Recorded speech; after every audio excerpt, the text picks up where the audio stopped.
ఉడుమేశ్వరం మిత్రులకు ప్రధానంగా కుర్వ లాలప్ప, కుమ్మరి అంజలప్ప వాళ్ళ ఉత్సాహం చూస్తుంటే ఉడుమేశ్వరంలో మొత్తం ఒక దిక్కే ఓట్లు పడతాయని చెప్పి నాకు అనిపిస్తుంది. ఎందుకంటే 2009లో నీ ఊరికి వచ్చిన అరుగు మీద నిలబడి మాట్లాడినా, 2014లో మళ్ళా గీడ నిలబడి మాట్లాడినా. అదే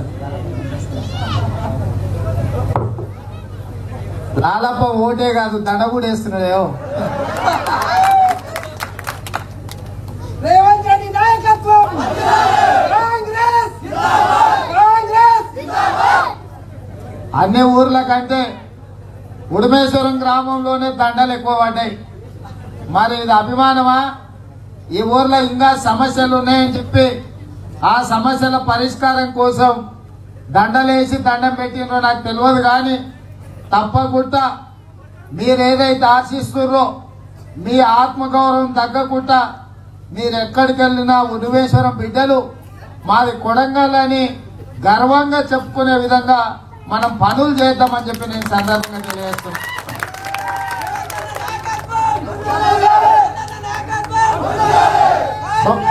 సోదరులారా,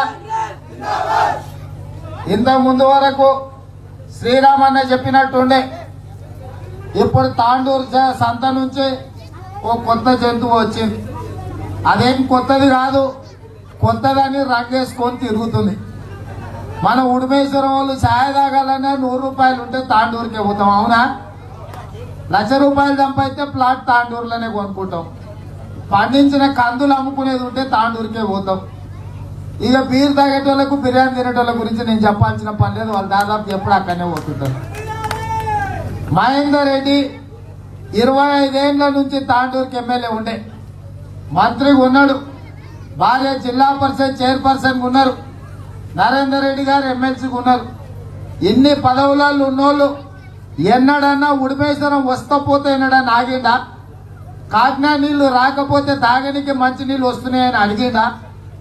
ఆడ కట్ట తెగితే బ్రిడ్జ్ తెగిపోతే వారం రోజులలో చేపిస్తా అని చెప్పినోడు 2 ఏళ్ళు అవుతుంది, ఇప్పటి వరకు అది చక్కగా కట్టించిందా?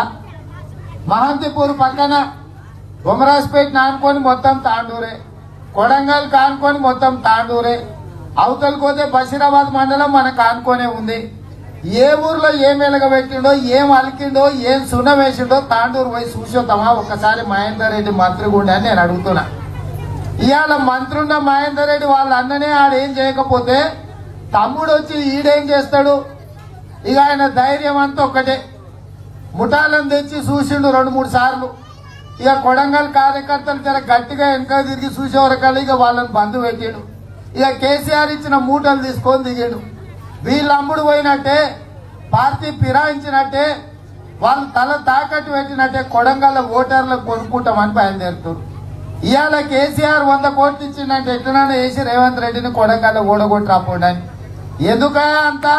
నువ్వు నిజంగానే పేదోనికి ఇల్లు ఇచ్చినుంటే, దళితులకు 3 ఎకరాల భూమి ఇచ్చినుంటే, చదువుకున్న పిల్లలకు నౌకర్లు ఇచ్చినుంటే, చదువుకుంటున్న పిల్లలకు ఫీజులు కట్టినుంటే, లంబాడీ సోదరులకు 12% రిజర్వేషన్ ఇచ్చినుంటే, మా మైనారిటీ సోదరులకు 12% రిజర్వేషన్ ఇచ్చినుంటే, తాండూరులో ఆయూబ్ ఖాన్ సావకుంట చూసినుంటే, నిజంగానే నువ్వు అడగకుంటే నువ్వు ఇంట్లో కూర్చొని ఉంటే కాలు మీద కాలు వేసుకొని కూర్చున్నా కూడా ప్రజలు ఓట్లేస్తాం.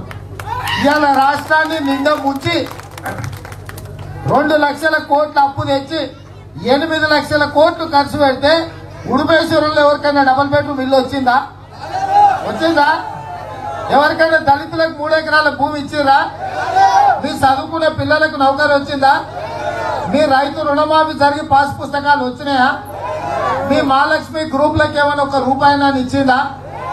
మరి మైనారిటీలకు రిజర్వేషన్లు ఇవ్వకపోయే, లంబాడీలకు రిజర్వేషన్లు ఇవ్వకపోయే, రైతు రుణమాఫీ చేయకపోయే, పాత ఇందిరమ్మ ఇళ్లకు బిల్లులు ఇవ్వకపాయే, మహాలక్ష్మి గ్రూపులకు ₹1 ఇవ్వకపాయే, ఏం చేయకుండా ఏ ముఖం పెట్టుకొని వచ్చి ఓటు అడుగుతాడు టీఆర్ఎస్ ఓడు కారు కూర్చోడు అని నేను అడుగుతున్నా. ఇవాళ వాళ్ళకు ఊర్లకు రానికే ఏమన్నా ఉందా? ఊర్లకు వచ్చి ఏంది వాళ్ళు అడిగేది? వాళ్ళు ఎంతసేపు ఉన్నా మేము మూటలు తెచ్చినాం ఇన్ని తీసుకొని మాకు ఓట్లు వేయిందని అంటే కొడంగల్ వాళ్ళు పైసలకు అమ్ముడు పోయేటోళ్ళు అని అనుకుంటున్నా కేసీఆర్. ఇవాళ నేను ఒక మాట చెప్పదలుచుకున్న కేసీఆర్ కు 100 కోట్లు కాదు 1000 కోట్లు ఇచ్చి పంపించిన కొడంగల్ ప్రజల ఎడవకాలు రబ్బర్ చెప్పు కూడా నువ్వు కొనుక్కోలేవు. ఇజ్జత్ కాదు, ఓటు కాదు.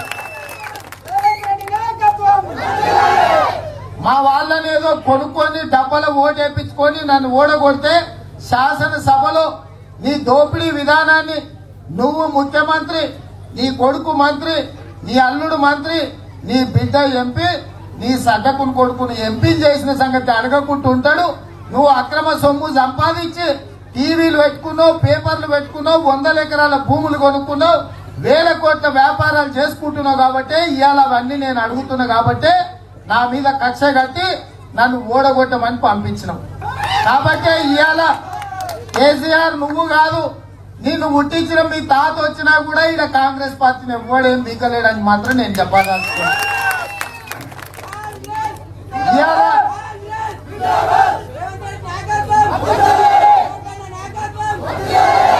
5 ఏళ్లు చూసినాం కేసీఆర్ ఏం చేసిండో.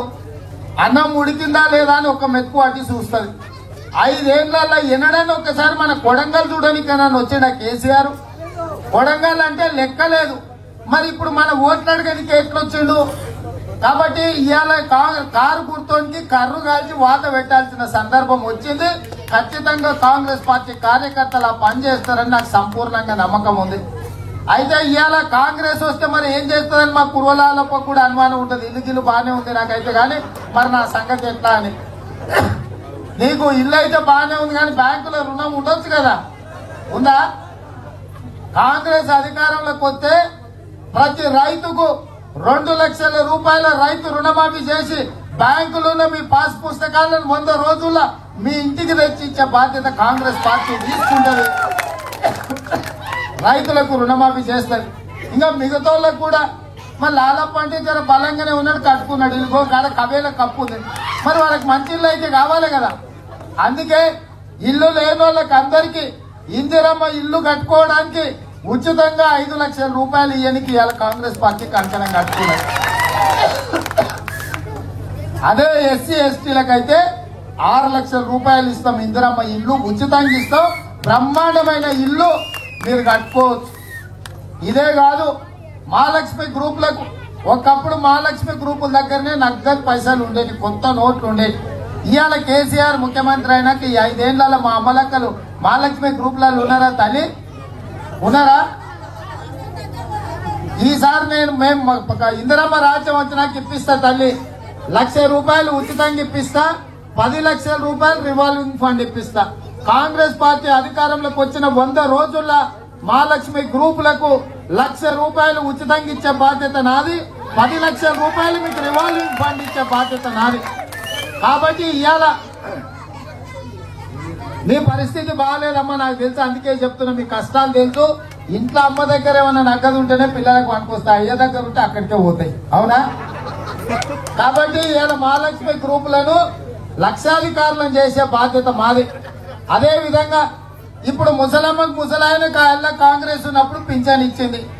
కేసీఆర్ వచ్చిన తర్వాత ముసలమ్మకి ఇస్తే ముసలాయనకి ఇస్తలేడు, ముసలాయనకి ఇస్తే ముసలమ్మకి ఇస్తలేడు. ఏందా అంటే 1000 రూపాయలు ఇస్తున్నాం కాబట్టి ఒక్కరికే ఇస్తాం, ఇద్దరికి ఏమో అంటాడు. మరి నేను అడుగుతున్న కేసీఆర్ ఇంట్లో 5 మందికి నౌకరు ఉంది, నెలకు 30 లక్షల జీతం వస్తుంది. ఆయన ముఖ్యమంత్రి, అల్లుడు మంత్రి, కొడుకు మంత్రి, బిడ్డ ఎంపీ, సడ్డకుని కొడుకు ఎంపీ, ఈ 5 మంది కలిసి 30 లక్షల రూపాయల జీతం వస్తుంది. మరి తాసీలోని ఇంట్లో 5 మందికి నౌకరు ఉండొచ్చు, 30 లక్షలు ప్రభుత్వ ధనం మెక్కొచ్చు, ముసలోళ్ళకి మాత్రం 2000 రూపాయలు ఇయ్యడానే? ఇది న్యాయమా? మీరు ఒక్కసారి ఆలోచన చేయండి. శాతగాక బిడ్డ కొడుకో అల్లుడో బిడ్డనో చూసుకోకపోతే నడిచి నడవలేని వయసులా 25 ఏళ్ల వయసులా 1000 రూపాయలు ఇస్తే మీ తాత కంటే మన పోతుందా? ఇస్తలేడు. కాబట్టి ఇవాళ అన్ని ధరలు పెరిగినాయి. 1000 కాదు, ముసలమ్మకు ముసలాయనకి ఇద్దరికి 65 ఏళ్లు కాదు 58 ఏళ్లు నిండిన ప్రతి ఒక్కరికి 2000 రూపాయలు పింఛన్ ఇస్తాం. ముసలమ్మకు ముసలాయనకి ఇద్దరికి పింఛన్ ఇచ్చే బాధ్యత 2,000 మా బాధ్యత. అదే కాదు కుటుంబానికి ఇంకెంత మంది ఉంటే అంతమంది మనిషికి 6 కిలోల బియ్యం ఉచితంగా ఇస్తాం. కాంగ్రెస్ పార్టీ వస్తే సంవత్సరానికి 6 సిలిండర్లు ఇస్తాం. మీరు కొనుక్కునే పని కూడా లేదు. సిలిండర్లు సంవత్సరానికి 6 సిలిండర్లు ఇస్తే మస్తుగా వండుకొని తినొచ్చు, సరిపోయేటట్టు చేయొచ్చు. కాబట్టి ఇవాళ కాంగ్రెస్ పార్టీకి ఓటు వేయండి. రైతులకు 2 లక్షల రూపాయల రుణమాఫీ చేస్తాం. ఇందిరమ్మ ఇండ్లకు 5 లక్షల రూపాయలు ఉచితంగా ఇస్తాం. అదే విధంగా మీకు 6 కిలోల బియ్యం 6 సిలిండర్లు ఉచితంగా ఇస్తాం. ఇవే కాకుండా మీకు మహాలక్ష్మి గ్రూపులకు నగదుతో పాటు 10 లక్షల రివాల్వింగ్ ఫండ్ ఇస్తాం. మీరు అందరు కలిసి కాంగ్రెస్ పార్టీని గెలిపించాల్సిందిగా. నాకు మొదటిసారి 2009లో ఇంతమంది రాలే ఉడిమేశ్వరంలో, 2014లో ఇంతమంది రాలే, ఈ 2018లో ఊరంతా కదిలొచ్చింది. నాకు యువకుల మీద నమ్మకం కలిగింది. ఉడిమేశ్వరం ఈసారి మొత్తానికి మొత్తం కాంగ్రెస్ పార్టీకి అండగా నిలబడతారని నాకు నమ్మకం వచ్చింది. కాంగ్రెస్ పార్టీకి ఓటు వేయండి. ఇందిరమ్మ రాజ్యం తెచ్చుకుందాం. ఇందిరమ్మ రాజ్యంలో మన అందరం కూడా సుఖంగా బతుకుదామని తెలియజేస్తూ మీ అందరి దగ్గర సెలవు తీసుకుంటున్నా.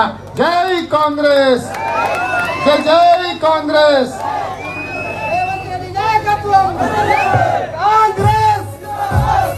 ఏంటండి వీడియో నచ్చిందా?